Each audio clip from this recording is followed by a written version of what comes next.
चीनने भारताकडे अरुणाचलची मागणी केली की त्यावेळी केंद्र सरकारमध्ये असणाऱ्यांची किंवा एकूणच आपल्या देशाची अवस्था इकडे आड तिकडे विहीर अशी होईल.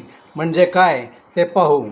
चीनची मागणी मान्य करून अरुणाचल चीनला सोपवले तर परत थोड्याच काळात दुसऱ्या कुठल्या तरी भूभागावर हक्क सांगून त्या भूभागाची चीन मागणी करेल. थोडक्यात म्हणजे चीनची अकराळ विकराळ सावली भारताला कायमची भेडसावत राहील. ब्रिटिश 150 वर्षानंतर का होईना भारत सोडून गेले, पण भारताचा जो भूभाग एकदा का चीनच्या कब्जात गेला तो परत कधीही भारताला परत मिळणार नाही. चीनचे एक धोरण आहे की ताब्यात आलेल्या भूभागातून स्थानिक लोकांची संख्या वेगवेगळ्या मार्गाने कमी करत राहून चिनी लोकांच्या वसाहती वाढवित न्यायच्या.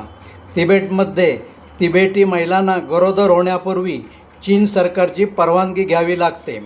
अरुणाचलची मागणी मान्य करणे म्हणजे आपल्या सर्वांच्या मनोधैर्याला व आत्मविश्वासाला अखेरची घरघर लागण्यासारखेच ठरेल. मग आपल्या संसदेत अरुणाचल प्रदेश परत मिळवण्याचा ठराव एकमताने मंजूर केला जाईल व आपण नागरिक आपला वांझोटा संताप व्यक्त करत राहू. तर त्यावेळच्या केंद्र सरकारने दुसरा पर्याय निवडला तर काय होईल ते पुढील माहिती सत्रात पाहू. जय हिंद.